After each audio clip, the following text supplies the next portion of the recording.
Have you ever jumped into a 30-day fitness challenge, just buzzing with energy, only to find yourself, well, quitting by day 15? If that sounds familiar, you're definitely not alone. And get this, the reason probably has nothing to do with your willpower.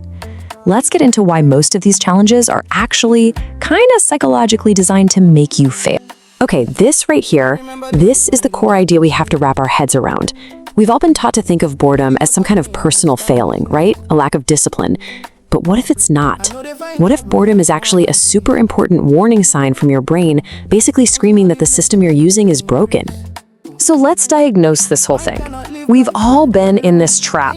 The motivation you have on day one, that feeling that you can do anything, it just seems to vanish. It doesn't crash and burn all at once, it just fades. And this slow fade, it actually has a name. What's happening behind the scenes is something called a silent collapse. See, it's not one big moment of giving up. It's more like 1,000 tiny moments where the workout shifts from something you want to do to something you feel like you have to do. It becomes a chore. And that, right there, is when the habit starts to crumble. This chart basically shows you what that silent collapse looks like. Day 1, you're at 100%. You feel unstoppable. But then, by day 7, the novelty is wearing off, and maybe you're down to 60%. And by day 14, forget about it. You're running on fumes, maybe at 20%. This isn't a failure of your character. It's a totally predictable pattern when engagement just isn't there. But here's the thing. This isn't just a vague feeling. It's a real, actual neurochemical process happening inside your head. When we get bored, our brain is literally fighting back against the routine we're forcing on it. This process is called psychological decay. Seriously, think of your mental energy like your phone's battery. Your brain craves new things, novelty, to stay charged up. So when you force it to do the exact same boring thing day after day, you're basically ignoring its needs. And that battery just starts to drain, slowly but surely. So what happens when that mental battery hits, 1%? It triggers a very specific and, let me tell you, a very unhelpful emotional response. You get what's called avoidance anxiety. Oh, you know this feeling. It's that knot in your stomach when you even think about putting on your gym clothes for that workout you're so sick of. That's it. It's that feeling of dread that makes you find any excuse in the book to put it off, which of course is the fast track to quitting altogether. Okay, so we know what's going on in our brains, but what are the outside forces that are making all of this even worse? Turns out there are 2 huge psychological traps that almost everybody falls into. And this right here, this reframes the entire problem. We always blame ourselves, right? We think, if I just had more willpower. But the psychological reality is that willpower is a limited resource. The point isn't that you need more grit, it's that you need a smarter system, one that doesn't burn through all your willpower in the first place. Which brings us to the second, and maybe even bigger, trap.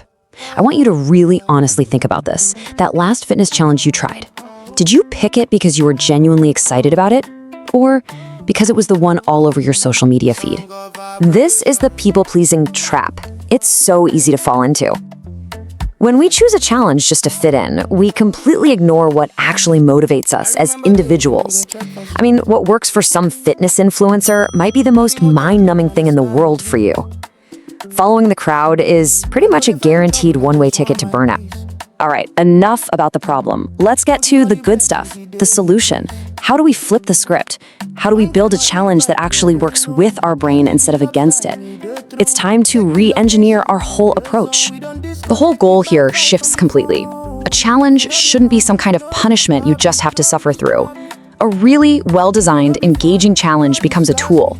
It uses novelty, not just to keep you from getting bored, but to actively help your brain manage and regulate stress. Fitness can become a release, not just another thing on your to-do list. So how do we build one of these? We use what we can call the engagement system. It's a pretty simple 3-part framework that's designed to fight boredom for good. Let's break down each piece: the novelty switch, gamification, and personal fit. Okay, so let's get practical. Let's turn this theory into a real action plan. Here's how you can use this system to build your very next fitness challenge, starting today.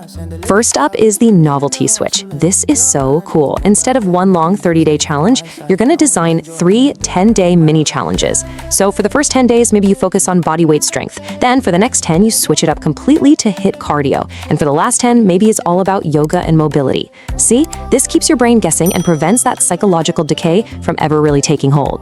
Next up, gamification. This one directly attacks that feeling of dread, that avoidance anxiety we talked about.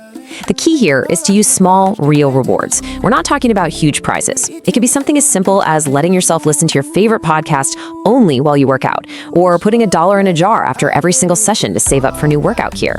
It just has to be enough to make starting feel a little bit easier. And finally, we have the most important piece of the puzzle, personal fit. This is where you stop looking at what's trending and start looking inward. What really gets you going? Are you motivated by competition? Or maybe seeing slow, steady progress? Or is it mastering a new skill? You have to figure out what drives you and then build your challenge around that. That is the real secret to engagement that actually lasts.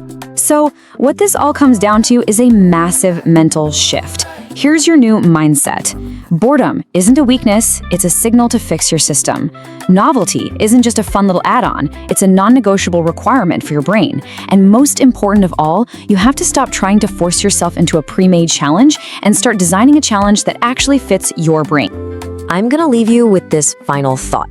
What would change if you approached your next fitness goal not as some grueling test of endurance, but as an experiment in, well, enjoyment? What if the goal wasn't just to make it to the finish line, but to actually stay engaged and have fun the entire time?